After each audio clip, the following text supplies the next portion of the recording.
Hey everybody, what's up? Just wanted to talk a little bit about a little back and forth that's been going on the last day or so between Mr. Errol Spence Jr. and one Mr. Danny Garcia.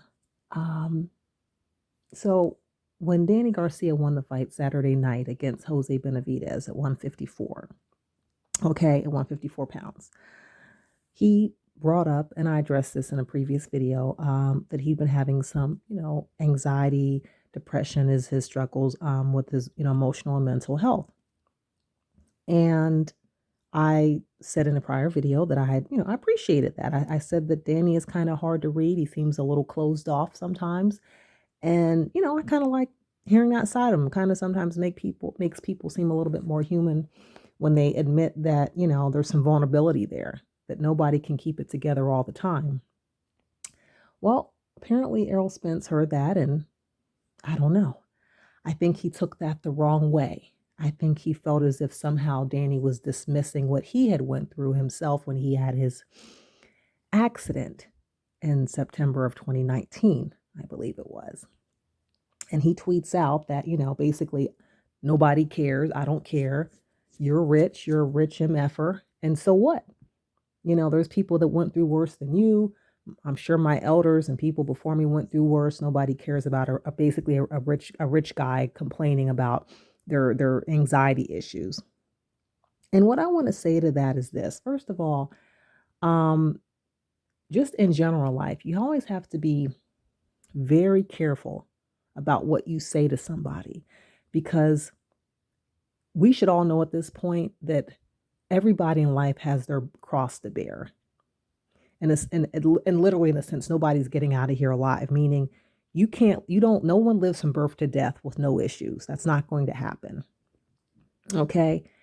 And what Errol needs to remember is that money doesn't save you from problems. And I know people may go, but it certainly softens them. Yeah, your life may be a little bit more cushion, but money can't save you from anxiety or or mental imbalance in your brain.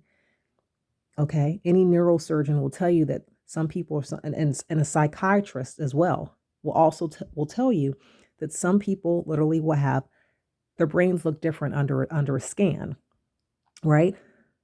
Under a CT scan. Some people literally have a chemical imbalance where the chemicals are overloading in one area, or maybe there are not enough chemicals in another area. You're getting too much of one thing and not another, and you may need to take medication. Now, I'm not implying that anyone needs that. I'm not implying that Danny or anyone or Errol or anybody needs that. What I'm saying is, before you start commenting on social media that you don't give a F, you need to keep in mind that everybody in life is acutely aware of each other. I know everybody tries to act tough and act as if we don't notice or care about what anyone's saying, and everyone always says, well, I don't care what anyone thinks. That's a lie. Everybody cares what everybody thinks to a certain extent. To a certain extent, everybody wants everybody's approval. Let's just be real, right? And even if you feel like no one is listening to, even if you have no followers or one follower on Twitter, or you have almost 300,000 like Errol Spence on Twitter, everyone has influence over everybody else. Everybody is acutely aware of each other. Okay. And Mr. Spence Jr. has a lot of influence, and what he says can influence a lot of people. So, as the old saying goes, to whom much is given, much is expected, right? So, when you have acquired a lot and accomplished a lot in life, like Mr. Spence, then a lot is expected of you. And I'm not saying it was given to him in the sense that he didn't work for him, in the sense that he has a lot, so a lot is expected from him. The higher your stature in life is, the more people are going to expect from you, right? And so, Danny replies back that, I was never trying to diminish your win against me. I'm just talking about my own issues, my own personal issues. It was not to take away from you. And he says that anxiety and depression is real and can affect you. It doesn't have anything to do with being rich. Respect, 100%. And Errol did reply back, I see a few hours ago, that he wasn't really coming for him. He was coming for Angel Garcia. You know what I mean? And he was basically saying, respect you for talking about something, showing that side that most of us won't or not ready to do. And I appreciate that Errol said that, but what I want Errol to realize, not only with that comment that he made, and I'm glad that Errol kind of tried to rectify what he said and clean it up a little bit, is that again, just like Errol said himself, if you know this is something that particularly for men, it's hard to admit that no man is a rock or an island, as the song goes. You give someone respect for that. And if you had an issue with Angel Garcia, you state that in your tweet or your comment. Okay? Because again, having money does not save you from pain or anxiety. And let's just be very clear about something. Errol was again feeling like, well, look what I've been through. I was in a car accident. I was severely injured. And if I got my shit together, how you want you expect me or people to feel sorry for you and your supposed anxiety that you're going through? But here's the thing that Errol has to realize. Your accident was caused by your actions. So actually, I could have less sympathy for you if I wanted to. I could say, well, you know what, Errol, actually, you caused your accident. Any anxiety that you had after your accident was caused by actions that you took that night, right? You didn't just get in an accident. Something you did that night caused your accident. Do you understand me? Okay. And your accident could have now we all know you were severely injured and we're so happy that you made it. But keep in mind, you could have also injured somebody else. And then you definitely wouldn't be a boxer right now, would you? Because you might not have been fighting anymore. You'd be too busy paying lawsuit money. Yeah. Luckily for you, Errol, you only injured yourself. See, luckily it was just you that was injured. What if you had injured somebody else as bad as you injured yourself? Then what would have happened? Yeah, ka-ching, lawsuit time, right? So keep in mind, when you want people to sympathize with your rehabilitation physically from your accident and any mental anguish you caused, this was caused by your own doing. So by that, I could say, well, I don't have to have a lot of sympathy for a guy that decided to be inebriated, get behind the wheel and get in an accident. Do I? I could be harsh like the world is and say, screw it, just the way you did in your original tweet to Danny. I could say, yeah, ain't nobody give a fuck about, some rich motherfucker that decided to get drunk and drive and get in an accident. And now he wants everybody to sympathize with him. I could do that. I could definitely say, I'm not going to sympathize with her. This guy is rich. He has money and he still wants to drink and drive and be irresponsible. Now he wants us to sympathize with him. Nah.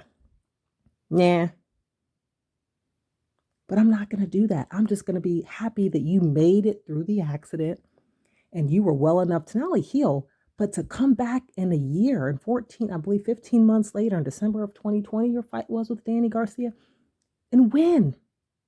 Have a decisive victory. You look good in that fight. I was proud of you. I said, wow, look at it. He was in a severe accident, comes back 15 months later, and he still wins. I was proud of you. And let's leave it there. But what we're not going to do is also use something that happened to you that was basically self-inflicted and then use that as your reason to not have sympathy for anybody else's struggles. That's what we're not going to do. You understand? Yeah. So Danny has every right to talk about his mental health struggles if he wants. Okay. Now listen, if Danny would get in an accident after he's drinking, I'm going to jump on him the exact same way. Hopefully that won't happen. Hopefully a lot of boxers will learn from your mistake, Errol, and not do what you did because they'll have enough money to call an Uber or somebody or a taxi or something, right? And going forward, just in general, Errol, Danny Garcia, all of you, Terrence Bell Crawford, everybody, let's just start being a little bit more respectful and sensitive to each other, what we say. We don't all have to be so damn mean and harsh and abrasive all the goddamn time. Jesus Christ. It is a rough fucking world out there right now. People are going through severe issues. It's rough out there for a lot of people. Okay? Yeah, and I know you guys make a lot of money more than the average person. I get it. But none of y'all are mega rich. Y'all can still go through stuff too. People that just because somebody looks okay doesn't mean they're okay. Former Miss USA earlier this year, Chesney Christ. Beautiful woman. Okay? Accomplished. She's a lawyer. I believe she was a correspondent for Access or I'm trying to think if it was Access Hollywood. I think it was Access Hollywood. Um, Biracial. She has her father's white, her mother's black. Um, and she's very accomplished, and she would always talk about issues pertaining to young women. She particularly was talking about in particular issues with young black women and the struggles that they go through as well. And I always wanted to be a mentor, in particular to all women, in particular to young black women. But she was one of the very rare few black Miss USAs. But and some of you listening may have already heard about this. Well, earlier this year, I believe it was January of this year, she jumped. I'm not going to tell you how many stories, but she jumped, I'll just say multiple stories to her death. Okay. And the comments were very telling because here's what I saw in every comment. Why is she so pretty? Oh, so you thought because she's physically attractive and stunning that she had no issues. See, beauty doesn't save you from pain. It doesn't save you from anxiety or depression, does it? No, it doesn't. See, she looked okay, but she wasn't okay. She was definitely not poor by any stretch of the imagination. She literally, as a Miss USA, one of the few black Miss USAs that I can count on one hand. She's a lawyer, okay? She has a law degree. She's an entertainment correspondent for Access Hollywood. You can find interviews right now on YouTube of her interviewing Rihanna, Denzel Washington, other famous celebrities.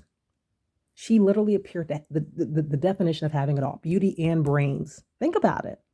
Beautiful, has money, successful career. She's smart and beautiful. She has it all. She's a lawyer and she's pretty and she was a Miss USA. What could possibly be wrong? Right. See?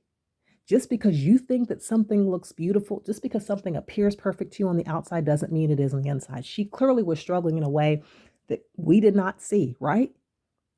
Right? Anyone that jumps multiple stories to their death the way that she did, something was going on. Basically, what she was doing, like a lot of people do, they put on a mask. She was putting on a mask every day and smiling. And sometimes the people that smile all the time are the ones you need to be worried about. See? So that's just a lesson to us all. Again, just because someone looks okay or appears to have it all, oh yeah, they're handsome, they're talented, they got money, they're accomplished. Yeah, well, guess what? So was Chesney Christ. So going forward, I want all of us, particularly everyone in the world, but particularly speaking to us boxing fans, because as a woman loving this harsh sport that I love, I know that boxing fans can be quite brutal in their commentary. I know it can be very harsh. We have a tendency to call people bums. Let's stop calling people that choose to box for a living in the sport that we love bums. Let's not call anyone in the sport that we love bums. Let's not call anybody a bum. Let's have respect for them. We may not agree with some of the choices they make in the ring or some of the fighters they may fight, or, well, why did they fight him? Why didn't he fight him? Whatever we feel professionally about their choices, let's not call them a bum. Let's respect them. Let's not call them out of their name. Let's just be a little bit more respectful to each other. Just be a little bit more thoughtful sometimes, because you never know sometimes how your words may affect somebody, because nobody really knows deep down what people are going through behind the scenes. Trust me, I've seen people that literally, again, seem to have it all. And sometimes they've opened up to me and told me things that stunned me, because looking at them, I would have thought they literally had everything. To me, it looked like everything was good. I didn't necessarily see it. Right? Appearances can be deceiving. Okay. So just wanted to kind of share my thoughts on that going forward. Like I said, us boxing fans, I think sometimes we ourselves need to kind of watch how we're speaking to and about each other, to and about our favorite fighters, to and about fighters in the sport that we love. Listen, I love boxing, and I've been watching it for a very, very, very, very, very, very long time. Long enough to know that we need to start, let's just be a little bit, like I said, a little bit more thoughtful about what we say to each other. And let's just be aware of the fact that everybody's kind of watching everybody. And again, your words may have a bigger impact on people than you realize. And since we know that what we say can be watched by people or seen in a way that we don't realize, because remember, you never know the impact you have. You may have a small channel with 4 subscribers like me, 4 subscribers, or 4,000. but somebody could still be watching you. So since we're going to be sharing our thoughts, we may as well try to have them a little bit more on the positive side. Let's be a little bit more impactful in a good way. All right. So thanks for listening.